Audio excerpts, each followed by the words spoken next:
रहे मैं आऊंगा। विपिन शर्मा जी बहुत निहायत गिरा हुआ ये केस है।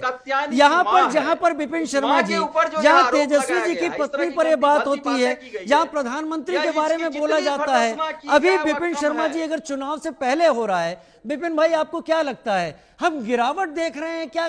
किसी भी हालत में जीतना है, ऐसा गंदा बयान एक ऐसे शख्स से जो मंत्री रह चुका है, विधायक 3 बार रह चुका है। राजीव भाई, मैंने पत्रकारिता में जीवन खपाया है और ये बहुत ही बेहद चिंता का विषय है इस समय, क्योंकि जो मर्यादा का उल्लंघन हो रहा है और यहां पर जो सीमा पार करके ये सिर्फ ये सुनिश्चित करने में नेता राजनीतिक दल लगे हुए हैं रात दिन कि बस किसी भी तरह चुनाव जीतना है।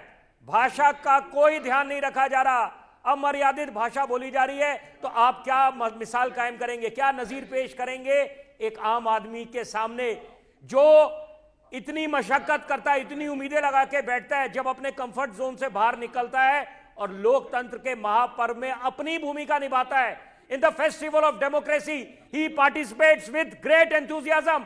वहां पर सोचिए कितना हताश महसूस करता होगा जब देखता होगा नेता, मैं एक फ्रेज इस्तेमाल करूंगा, उनको रोल मॉडल समझा जाता है, तभी उनके नाम उनका महिमा मंडन होता है और उनके नाम के नारे लगाए जाते हैं।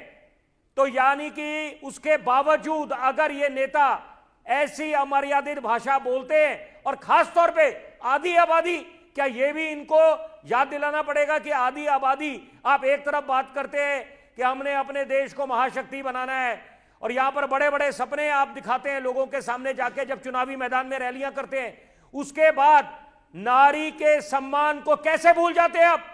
तो ये मुझे लगता है बहुत ज्वलंत मुद्दा है। आप चुनाव की प्रक्रिया तो आती जाती रहेगी, उतार चढ़ाव चलते रहेंगे, हार जीत का सिलसिला हमेशा चलता रहेगा। आज जो सत्ता बेकाबिज है, कल वो सत्ता से बेदखल भी हो सकता है। ये संसार का चक्र है।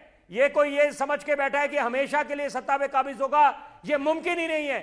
लेकिन यहां पर सोच उस दिशा में जानी चाहिए कि आप जनता के सामने, देश की आवाम के सामने क्या मिसाल कायम कर रहे हैं। एक आम वोटर जो है कितनी उम्मीदें लगा के बैठता है कि हमारे नेता को हम सुनने जाएंगे, उसके बाद जब जनसभा में इस तरह की बातें होती है, रैलियों में इस तरह की बातें होती है, अब जर्सी गाय बोले या तमाम ऐसे जो जिसका बोलते हुए भी मुझे शर्मिंदगी महसूस होती है, तो आप सोचे कि एक आम आदमी क्या महसूस करता होगा। आप किसी की मां के बारे में टिप्पणी कर रहे हैं, मां शब्द तो वैसे भी आपको 10 मर्तबा 100 मर्तबा सोचना चाहिए, कितना पवित्र शब्द है। उसके बाद आप ऐसे भाषा इस्तेमाल करते हैं, सारी सीमाएं लांघ जाते हैं। मुझे लगता है कि ये यहां पर इलेक्शन रिफॉर्म्स, पॉलिटिकल रिफॉर्म्स की आवश्यकता है। हम अमूनन बड़े बड़े नेता हमारे बात करते हैं कि judicial reforms, administrative reforms, police reforms. ये वक्त आ गया है कि आप इलेक्शन रैलीज में पार्टिसिपेट करें, उसके पहले आपका एक इंडक्शन प्रोग्राम होना चाहिए, और ताकि आपको पता होना चाहिए कि आप क्या बातें बोल रहे हैं। जनता के बीच जाके बहुत गलत संदेश जाता है, और उससे भी ज्यादा जरूरी है अंतरराष्ट्रीय पटल पे भी एक गलत संदेश जाता है, भूलना नहीं चाहिए। बड़े ये दोनों वरिष्ठ प्रवक्ता है, मैं बड़े सम्मान पूर्वक एक बात अपनी पहुंचाना चाहूंगा आपके चैनल के माध्यम से। यहां पर देखिए, जो फॉरेन मीडिया है, हमारी हिंदुस्तानी मीडिया सक्षम है ये, लेकिन जो फॉरेन मीडिया है वो तो फेक प्रोपेगेंडा चलाती है, वो तो ढूंढती है ऐसे मुद्दे। तो ये भी, इससे दोहरी मार पड़ती है हमारे देश की छवि को।